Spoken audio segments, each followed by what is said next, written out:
Muy buenas noches a todos los presentes. Un saludo muy cordial a Samuel, presidente de la Fundación Pazoscanqui, a Fernando Molina, gracias por invitarme, y a todos ustedes por tolerarme estos 15 minutos. He visto un poco de desazón en el momento en que Manuel hacía un análisis que probablemente no sea lo que algunos quieran, pero más allá del bien y del mal, como dice Nietzsche, está la realidad.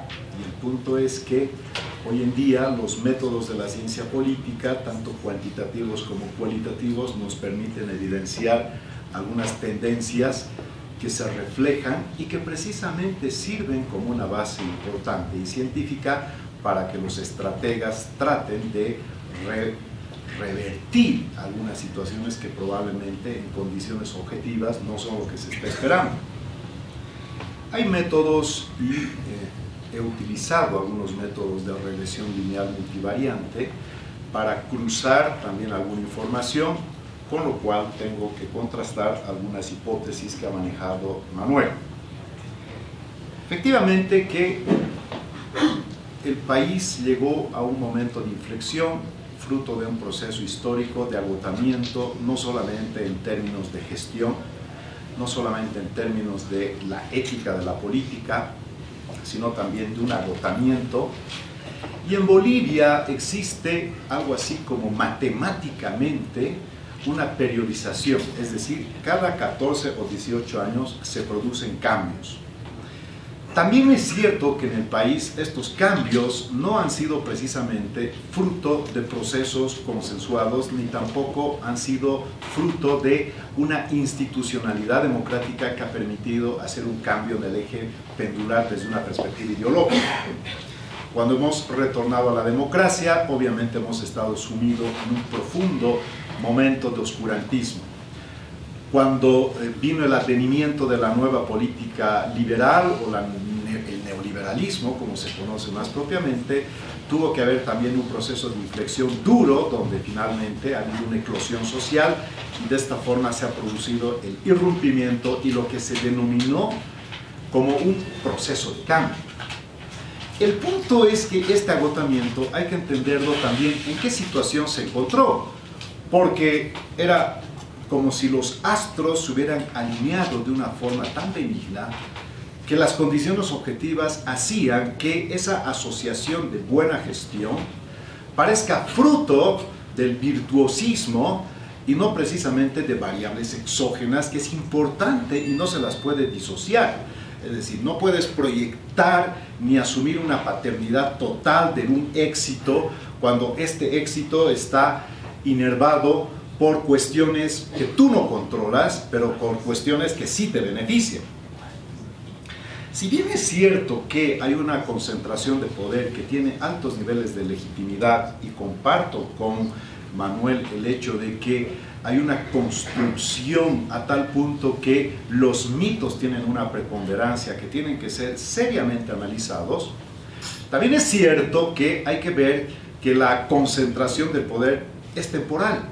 Hay 13 años ininterrumpidos de acumulación de poder y de debilitamiento de instituciones y de debilitamiento de un sistema partidario. El sistema partidario se agotó, pero no se pudo reproducir en 13 años. No se pudo reproducir por muchas situaciones. No voy a entrar a ese punto propiamente. Pero lo que sí se produjo una reproducción permanente del poder utilizando precisamente el aparato estatal, que es una de las hipótesis que maneja Manuel, porque habla del poder estatal como una de sus séptimas variables para analizar la concentración que existe, que no está revestida únicamente de una cuestión meramente de eficiencia de gestión, sino también de un gran nivel de simbolismo.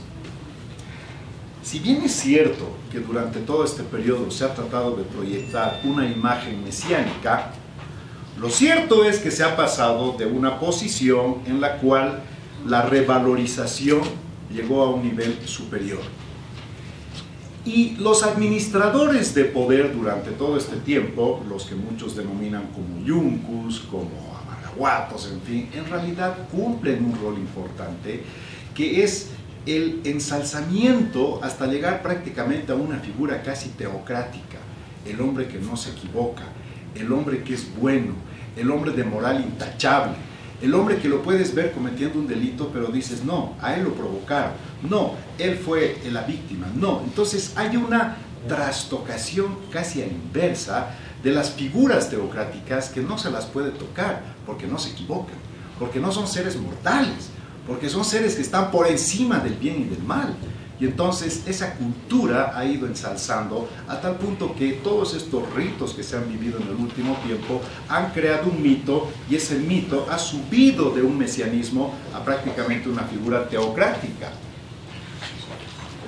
Puede ser que en todo este tiempo, aún pese al erosionamiento, es indudable que el partido más fuerte de Bolivia, y además en su concepción clásica de partido, ya no esa concepción inicial donde se veía el movimiento socialismo como una especie de confederación de movimientos sociales, no, es un partido de lo más clásico, es un partido que tiene todas las estructuras, todas las debilidades, y tiene sobre todo todas las prácticas absolutamente sistémicas.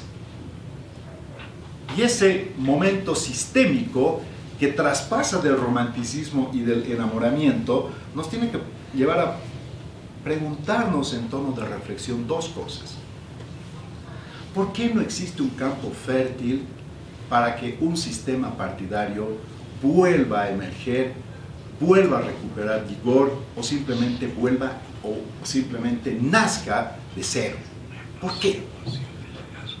¿Por qué hasta el día de hoy, encontrándonos en un momento electoral, hay fuerzas que no suben, pero hay una que baja, pero nadie capitaliza esa pérdida? Entonces voy a empezar a manejar algunas situaciones que Manuel hacía mención. Él habla del mensaje como una categoría importante y le da una preponderancia. ¿Por qué? Porque efectivamente en el mensaje y la interacción directa nosotros tenemos que empezar a ver que hay un posicionamiento permanente. El gran problema hasta que Evo Morales sea presidente es que había una dicotomía. Un país con ausencia de Estado.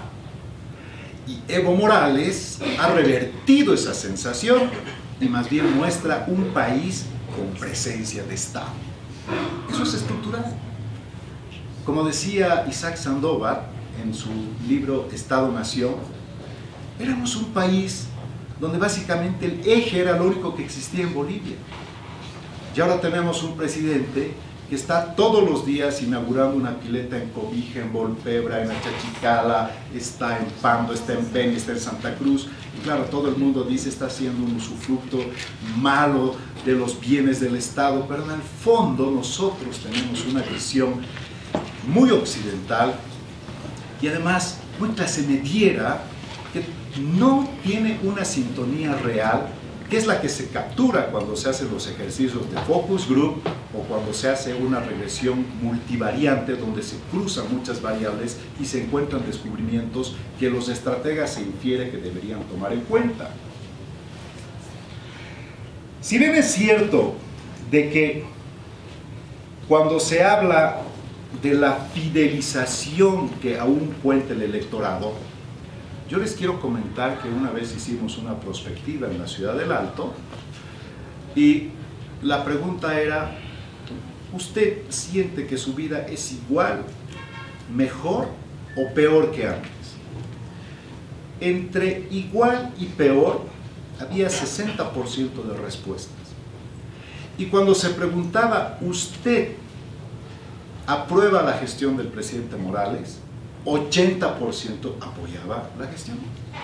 Uno dice, caramba, pero si tu situación no es mejor, además es igual, y en algunos casos peor, ¿cómo es posible que apoyes? ¿Dónde está la respuesta? ¿Solamente es una cuestión de crecimiento económico? Aquí existe otro cruce también importante, que cuando en el discurso generalmente presidencial y las oposiciones no magnifican esta parte, ¿qué hace el presidente? básicamente hace un relato cuidadosamente seleccionado de variables macroeconómicas que no tienen absolutamente nada que ver y están absolutamente disociadas con un proyecto alternativo que en su momento era el movimiento al socialismo y que se sigue alimentando de un discurso absolutamente liberal. Pero nadie pone en entredicho eso. Si bien es cierto que el voto duro probablemente sea de 20%, no coincido mucho con ese dato. Yo tengo un dato de 26% y 6% es bastante. Pero habla de voto blando, cerca del 20%, pero además de un potencial que probablemente podría rondar el 9%. En términos estrictamente cuantitativos, se tiene que ya de entrada se está partiendo con un piso aproximadamente de 38%. En términos de eficiencia política, para sacarle una brecha de 10% al segundo, tendría que trabajar este tiempo por sacar algo así como 8 o 9% más, porque si pasa del 40% y saca una brecha de 10, no hay segunda vuelta. Estos datos que maneja Manuel, yo creo que son los que le permiten afirmar sus tres primeras hipótesis. Y las tres primeras hipótesis son clavadas. Primero, es muy probable que gane, es muy probable que gane en primera vuelta o es muy probable que gane con 50%. Y yo creo que al día de hoy, como están los números y como se mueve el término de la eficiencia política, son bastante aproximados a la realidad. ¿Qué se debería buscar en consecuencia? Pues bien, hay una estrategia que combina algunos factores que coincido también en el hecho de que hay que maximizar la oferta y hay que minimizar el impacto negativo. A 13 años del gobierno, estamos viviendo un periodo absolutamente diferente al primero. El primer periodo, un momento de hegemonía, donde había una coincidencia de los intereses de la clase política, de la sociedad política, con la sociedad civil. Pero en el tercer periodo existe más o menos una especie de absoluta deslegitimación de algunos segmentos de la población que pueden estar en ese 10%, y entonces de un periodo de hegemonía, coincidencia de intereses, hemos entrado en un periodo de dominación. Y cuando empiezas a perder capital político y te empiezas a debilitar, obviamente esto es lo que Parsons denominaba la deflación del poder. Y cuando empiezas a perder ese capital político, empiezas notablemente a incrementar tu corte autocrático. Estamos viviendo un momento en que, al principio, el presidente Morales entró y había una absoluta resistencia y escepticismo de su viabilidad como gobierno, y en el segundo periodo tuvo que derrotar a muchas élites para cimentar finalmente un proyecto. Pero en el tercero está viviendo un momento que sus propios errores absolutamente sistémicos del pasado han salido de manifiesto. Entonces, ¿dónde queda el sistema político partidario que al día de hoy no ha surgido todavía? Y por eso, cuando dice Manuel, la probabilidad sigue siendo un candidato fuerte, es probable que gane, no solamente es por una cantidad de atributos que tiene, sino porque la otredad, sus antagónicos, no han tenido la posibilidad de consolidar un proyecto alternativo. Entonces nos tenemos que preguntar realmente qué es la alternativa, porque en este momento ya se está ofreciendo, por ejemplo, de una forma absolutamente estudiada, el seguro universal de salud. Es verdad lo que dice Manuel, es una de las principales preocupaciones. Y cuando se posiciona la idea de la salud y existe una resistencia social, en realidad lo único que están haciendo es que haya más bien un atrincheramiento por la medida. Técnicamente tiene muchos fallos, pero políticamente tiene gran impacto. Se está hablando de la industrialización que no se ha hecho durante mucho tiempo, pero en el último tiempo se está firmando contrato de litio, se está viendo la hidrovía Paraná, se está hablando del potenciamiento del agro. Y entonces hay una política de alianzas estratégicas muy inteligentes con los sectores clave que tienen lo que también Manuel decía, los sectores económicos de poder. Pero para ir cerrando, un aspecto fundamental. Para empezar, hace 20 años teníamos una forma y un comportamiento societal completamente diferente al actual. Antes hacíamos campaña pero con un activismo y un proselitismo de piel. Hoy en día tenemos lo que se denomina la ciudadanía digital, la e-democracy o la democracia en línea, y las nuevas generaciones tienen la capacidad de interactuar perfectamente con quienes quieran interactuar y los pueden interpelar. Esos códigos de nuevo comportamiento societal no están siendo entendidos del todo, más bien, y además lo focalizo más en las oposiciones. ¿Por qué? Porque si bien es cierto que el gobierno maneja una dicotomía en el discurso, los jóvenes no tienen ningún interés en quién era Marx, quién era el Che Guevara, quién era Ludwig von Hayek, quién era Adam Smith, David Ricardo. No están preocupados en el liberalismo, no están preocupados en el comunismo, tienen otro tipo de preocupaciones. Les están hablando en código de nueva generación de ciudadanía digital, aquellos que tienen un peso específico de 40% en el padrón electoral. Es cierto que esa ausencia de Estado sigue siendo todos los días alimentada con un discurso que pareciera que en determinados segmentos pequeños está generando cierta indignación, pero en términos de eficacia política tiene bastante red. ¿Cuántos? Ya, muchas gracias. Finalmente, algo que sí quiero poner de manifiesto es que cuando Manuel nos hace una prospectiva de muy corto plazo,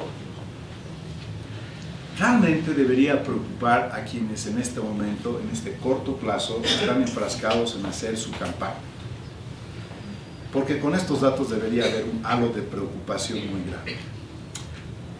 Él habla de lo que debería decir Carlos Mesa, o por lo menos hace el ejercicio de, ¿qué diría yo si fuera Carlos Mesa? Empatía, me pongo en sus pies. Yo no estoy de acuerdo con lo que dijo Manuel. Yo creo que esos discursos de soy un hombre casado, tengo 4 hijos, trabajo, gano, en fin, claro, es una visión hasta eurocéntrica y también americana, porque la familia, la estabilidad, mostrarse en forma... No, precisamente aquí hay 2 vías, la vía del miedo y la vía de la alegría, como él dice en el mensaje. Y en la vía del miedo, nadie puede crecer utilizando un discurso anodino y laxo. Y Mesa no tiene ese vigor para proyectar una seguridad gigante que tiene Evo Morales, que con todos sus bemoles sigue siendo abrumadoramente superior a los candidatos actuales. Entonces, no solamente es una cuestión de que el 21F, en fin, fíjense ustedes, el impacto de la Haya debería haber desmoronado un proyecto y no lo ha hecho. El impacto del narcotráfico hoy en día, que son escandales, en otros países hacen caer gobiernos y el presidente sigue vigoroso.